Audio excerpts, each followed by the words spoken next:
Hello everyone, कैसे हैं आप सभी। आई होप आप सब बिल्कुल ठीक होंगे, सेहतमंद और खुशहाल होंगे। और आज की इस वीडियो में मैं शेयर करने वाली हूँ अपनी फ्रिज की डीप क्लीनिंग। और डीप क्लीनिंग करने के लिए आज मैं बनाऊंगी होममेड क्लीनर, जो कि बहुत ज़्यादा इफेक्टिव होता है। अगर फ्रिज के ऊपर येलो दाग लग चुके हैं, वेजिटेबल्स के दाग लग चुके हैं, यहाँ तक कि स्टेन्स जो गहरे वाले होते हैं वो भी आ गए होते हैं, तो उनको भी इजीली साफ कर देता है।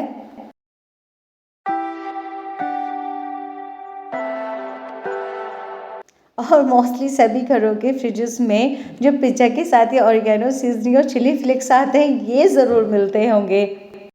मेरे फ्रिज में तो हमेशा रहते हैं। मेरे बच्चों को रसगुल्लों का बहुत शौक है, तो मैं ज़रूर रखती हूँ। और डेयरी मिल्क की चॉकलेट उनकी ज़रूर मिलेगी यहाँ पर। वैसे तो अगर डेली बेसिस पे फ्रिज की सफाई होती रहे तो अच्छा रहता है, पर बच्चों के साथ में मैं डेली बेसिस पे सफाई नहीं कर पाती हूँ। जब भी मुझे टाइम मिलता है मैं कर लेती हूँ, वरना तो जो सिंपल कपड़ा होता है उसी से मैं इनको साफ़ कर लेती हूँ। पर आज मुझे डीप क्लीनिंग करनी थी, तो जितने भी फ्रिज के पार्ट्स हैं उनको मैंने निकाल कर जो लिक्विड होता है उसी की हेल्प से धुल लिया था। मैं मोस्टली कोशिश तो यही करती हूँ कि फ्रिज के अंदर हमेशा लाइनिंग बिछा कर रखूँ। लाइनिंग बिछाने से बेनिफिट ये हो जाता है कि बच्चे कभी कभी खुद से कैचअप लेते हैं तो उनको खोल के रख देते हैं, कभी कभी गिरा भी देते हैं, तो जितना भी एरिया होता है वो मैसी नहीं होता है। और फ्रिज की जितने भी पार्ट्स थे उनको मैंने अच्छे से धुलकर सूखने के लिए रख दिया है, क्योंकि उनका पानी निचड़ जाएगा तो मैं उनको सूखे कपड़े से साफ कर दूंगी तो उनके ऊपर दाग नहीं पड़ेंगे।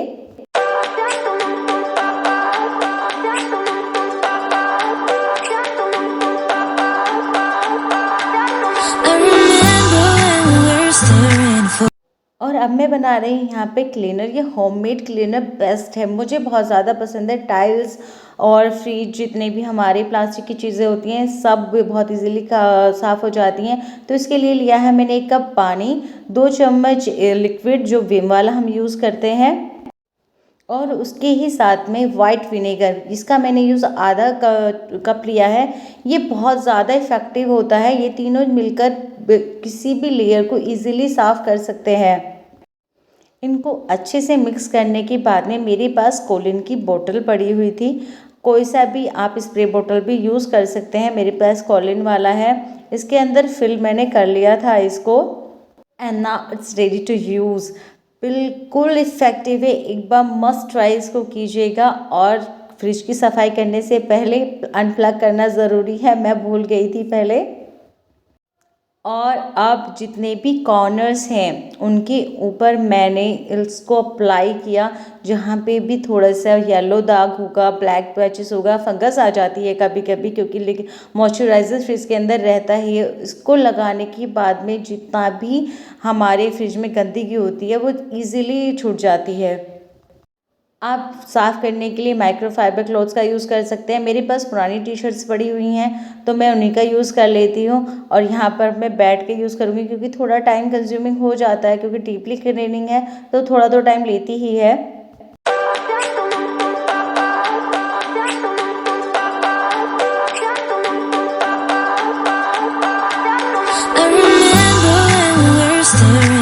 इसकी हेल्प से मैं अपना किचन का एक एक कोना चमका लेती हूँ। यहाँ तक कि जहाँ पर मैं खाना बनाती हूँ उसकी टाइल्स भी मैं इसी लिक्विड की हेल्प से साफ़ करती हूँ।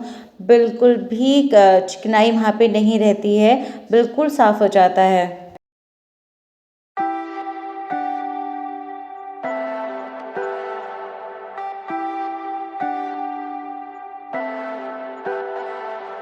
Leave me, baby, don't wanna fall again. आप चाहें तो फ्रिज की सफाई करने के लिए बेकिंग सोडा का यूज़ कर सकते हैं, लेमन का यूज़ कर सकते हैं। बेकिंग सोडा को लेमन के ऊपर लगा कर सकते हैं। उससे अगर बहुत हार्ड पैचेस होते हैं वो बहुत इजीली साफ़ हो जाते हैं।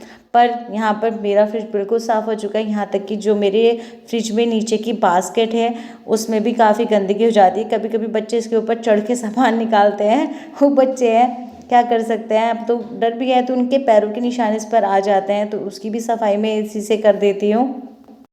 I'm dreaming in dreams bigger than me, taking my time, giving to me paint my life into a masterpiece. और फ्रिज की सफाई के बाद मेन काम बचता है सामान को लगाने का। बिल्कुल नया जैसा मेरा फ्रिज चमक चुका है, ऐसा लग रहा है जैसे आज ही मैंने इसको मंगाया है। और यहाँ पर लगा दी थी मैंने मैट लगाने से ये बेनिफिट हो जाता है कि हम सामान रखते हैं तो उसके बॉटम पर अगर कुछ लगा हुआ है तो उसके निशान नहीं आते हैं, बिल्कुल क्लीन रहता है। और जो वेजिटेबल वाला बॉक्स होता है उसमें मैं ज़रूर लाइनिंग बिछाती हूँ। मेरे पास में ये थोड़े ही पेपर्स पड़े हुए हैं, मेरे अंकल की शॉप है तो वो देते रहते हैं रिद्धि सिद्धि को, क्योंकि रिद्धि सिद्धि इनके ऊपर ही ड्राइंग करती हैं, तो उन्हीं पेपर्स को मैं बिछाती हूँ अपने जितना भी मेरा वेजिटेबल्स का होता है या लाइनिंग के रूप में। और ये फ्रिज का कवर ये मैंने ही बनाया था, मुझे फ्रिज के ऊपर कवर बनाना पड़ा क्योंकि रिद्धि सिद्धि ने स्क्रैचिंग कर दिया था जब नया नया ये आया था। वैसे तो फ्रिज के मेन्यू में मेंशन था कि उसके ऊपर कुछ अगर आप कपड़ा बिछाते हैं या उसके ऊपर कवर लगाते हैं तो कूलिंग के ऊपर इफेक्ट आता है, पर बच्चे बहुत ज़्यादा स्क्रैच करने लगे थे, इस वजह से मुझे कवर बना कर लगाना पड़ा। ये दोनों ही कवर मैंने ही बनाए थे, पर उसकी वीडियो मैंने शूट नहीं की थी। और यहीं पे आज का व्लॉग एंड करती हूँ। आई होप आप सबको वीडियो ज़रूर पसंद आया होगा। अगर पसंद आया होगा तो प्लीज़ लाइक कीजिएगा, शेयर कीजिएगा और मेरे चैनल को सब्सक्राइब ज़रूर कीजिएगा। Thanks for watching everyone, bye bye.